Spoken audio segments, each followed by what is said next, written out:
Good evening. Today you join me for a very special video, something we've never done before. Awards in a video form.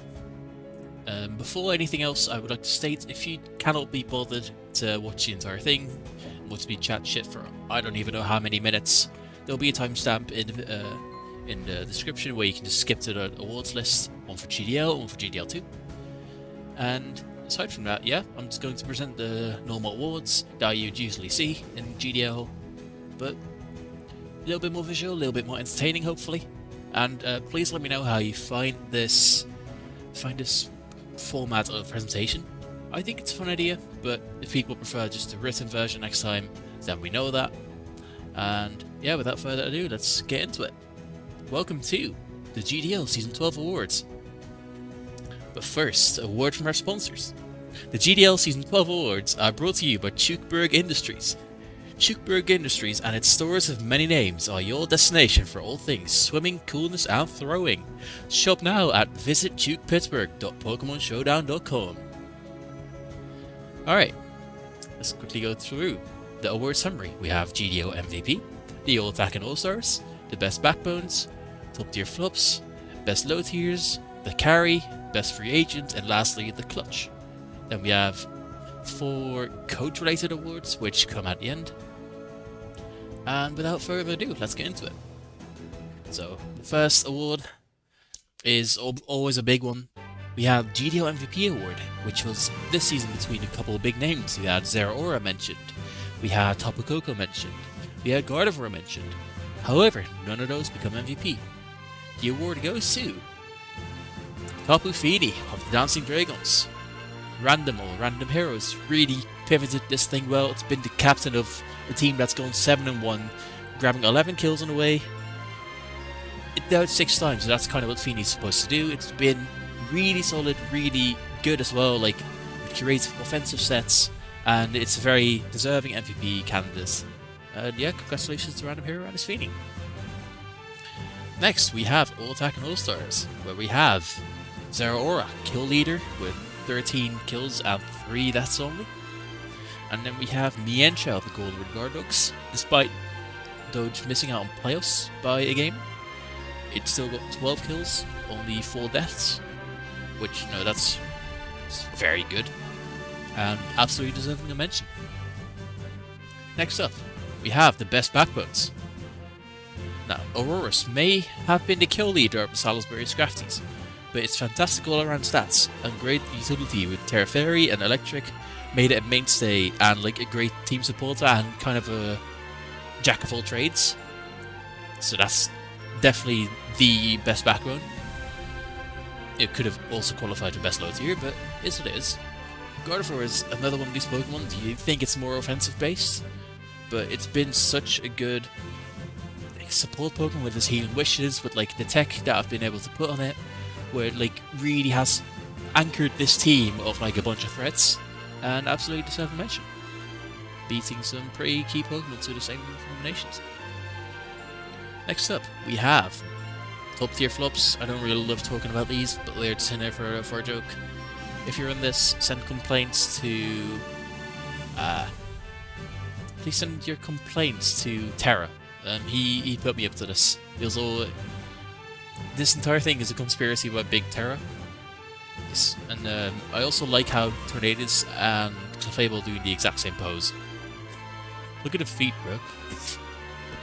Alright. Next one, we have Best Low Tier. First one's a no-brainer. Glaceon secured 8 KOs, proved to be a phenomenal Terra captain, with Ground and Ghost both forming fantastic coverage with Ice. We've also seen good bulky sets of it. It's been like phenomenal Terra captain, really showed its value, and props to Achilles for making that shine. On the other hand, we have Sliced with only 6 kills on his bolt end, but it's been such a massive impactor in every game where like at any point you can threaten about 70% damage in anything with that 120 BP crunch of 121 speed. And you can also obviously switch types. I think he also has Fairy, which is very, very good and threatening. And Slice has really pivoted as well as his fastest option, really alleviating pressure off Cobalion and Latios to be able to do more bulky things. So, yes, shoutouts to you, Slice. Next up, we have the carry. Firstly, we have Tapu Koko. Tapu Koko's 13 KOs for the Armored Company represent 40% of the team's total KOs. And if you count its assists by enabling Holocha sweeps, you actually have a Pokemon that's responsible for over 60% of the KOs in that entire team. The team that made playoffs.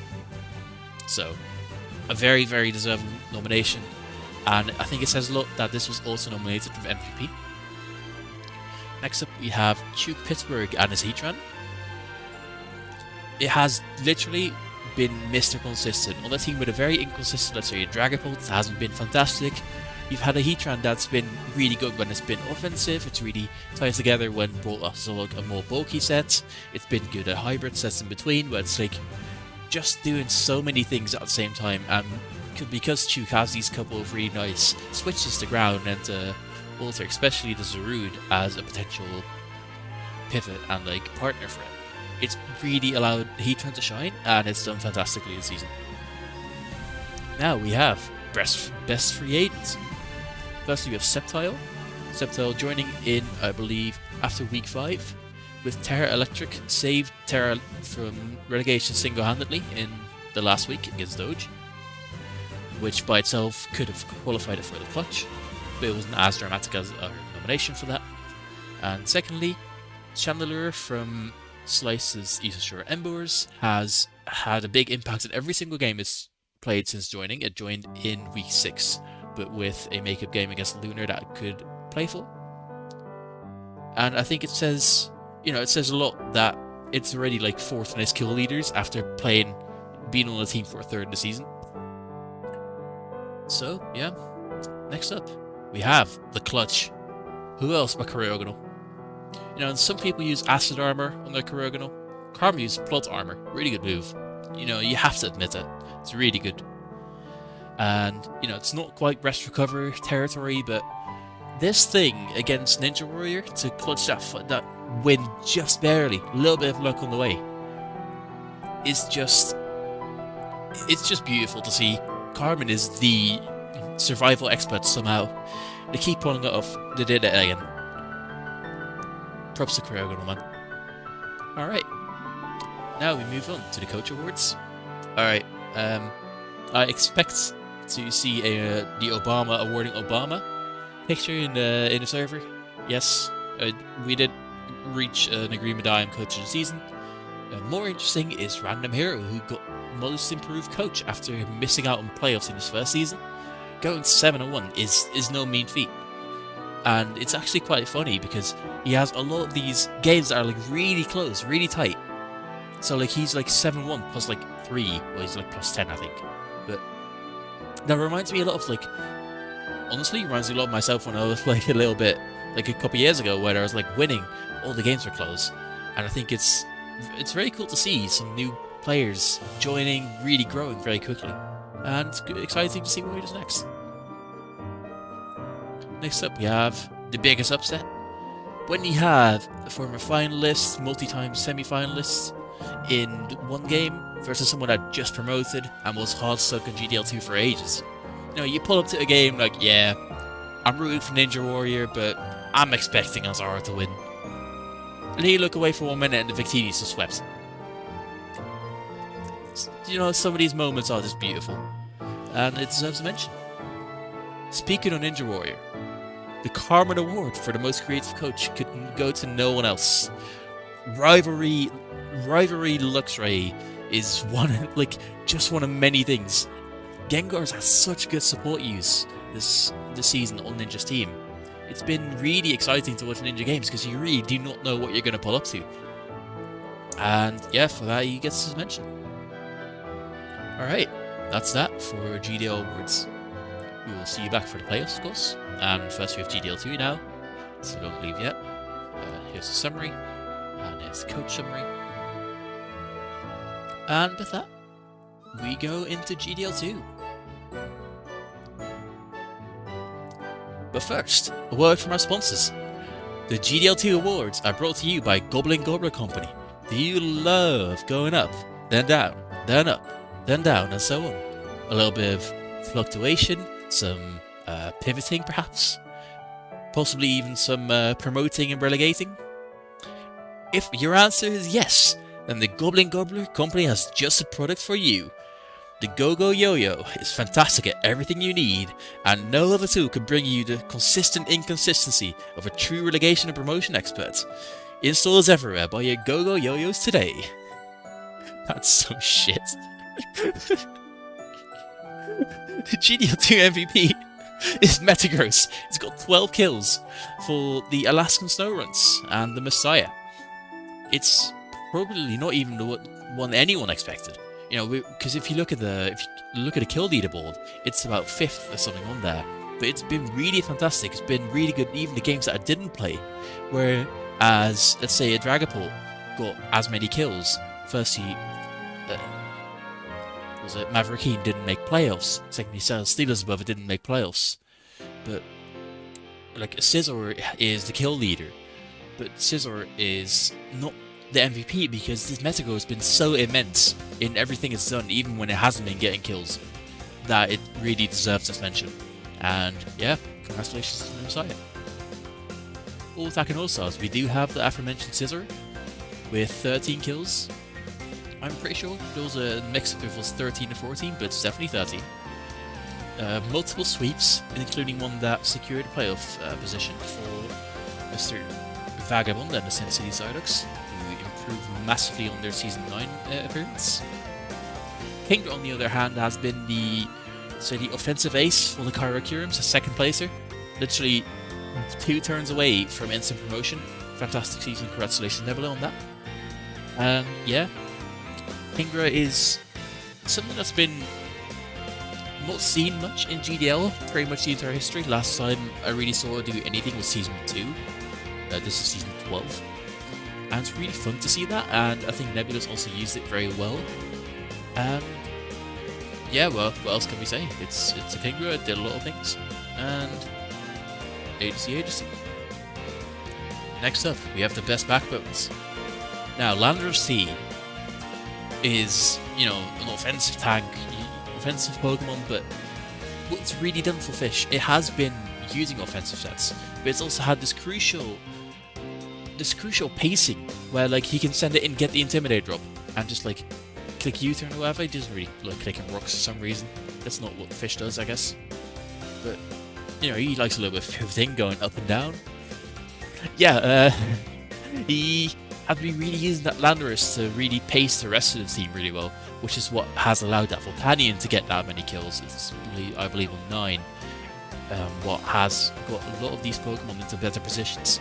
And when that Landorus is able to be that enabler, obviously says a lot about that, like, Fish has a stacked as fuck team, but it's also still something we can recognise. Gudra, on the other hand, for important Poplios and random Poplio, has not got the best KD, but it's been so massive in every game because it just comes in, it takes like 14 from every special hit ever, and it just does so much damage back, where this just consistently checks every special one throughout the entire game, and it's been really good to see good usage of it. Next up we have top tier flops. Again, I don't really love talking about these. Yeah.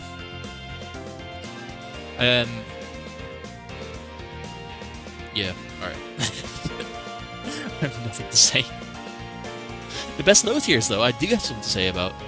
You know, when I was watching week 1, I was like, oh, that ninja did well. Then I'll fucking watch him sweep some other guy. I think he swept Go Back for Life, so Xander's really done well at Ninjask. Getting the maximum out of like some random tier 5 shater usually, right? And it's been really fun to see. You can like Power Hub Dig with Terra Ground, Terra Normal, to just punch holes through things. It's been really, really impressive to see like that. You can have an 11 kill ninja skill leader on your team in like, you know, a big league, not even a low tier or anything. So big respects to that. The other one we have is Drampa for Fish. Drampa's been Fish's main defensive Pokemon, whereas a lot of offensive ones, aside from that Glue Landorus I just mentioned, where it really is good at just like slowing it down for a second when he needs it, click Lair, click Roost, have 2 moves that you need. Just keep, you know, it's really been keeping Fish in games, and that has allowed him to come out on top in some of these very close games just because Drampa was there to check one threat one time, click Glare and something else. Next we have Who else but Settle Steeler? Didn't make playoffs, still 4-4. Decent job, Master Dankweed. We're hoping to see more from him next season. Marowak hopefully will do better than 1 kill and 7 deaths. And the other one is Dragapult for Maverickeen and his Bradfield Blazers. With 12 kills, it's, really showed that Dragapult is just absolutely fantastic. Maverickeen's had a pretty good debut season as is. He's basically gone 4-4 with +0. He's just had the perfectly balanced season. And you can already see when he's made these reads good, when he made the good reads a couple times, that he's really allowed to shine, and the Dragapult's really been a helping hand in that, I think. Well, it's allowed him to get a little bit more of learning on the job. Well, you're winning sometimes while being less experienced, so we can shout out Dragapult for that. Next up, we have the best free agent, Mienshao, joining the Hawaiian Hacks and getting, I believe, 4 or 5 kills. And then we've got Golisopod for the Minnesota Timberwolves. I'm sorry, Wi-Fi, the Minnesota did not fit in the graphic, so we had to just go for the Timberwolves. Golisopod joining in, I believe, week 5 or something around there. Immediately had a big impact. It went it got around 4 kills, and it also became Terra Captain. It's been really multifunctional in games, as was Jumper Cable's Golisopod in the upper division. Then we have, lastly, the clutch. We have Victini grabbing 3 kills in Sylvestron's Week 8 game against Master Dankweed, which allowed him to get a playoff spot. That is, also something we have to commend for a second. Sylvester was 0-4. Not won a single game in Week 4. Made playoffs.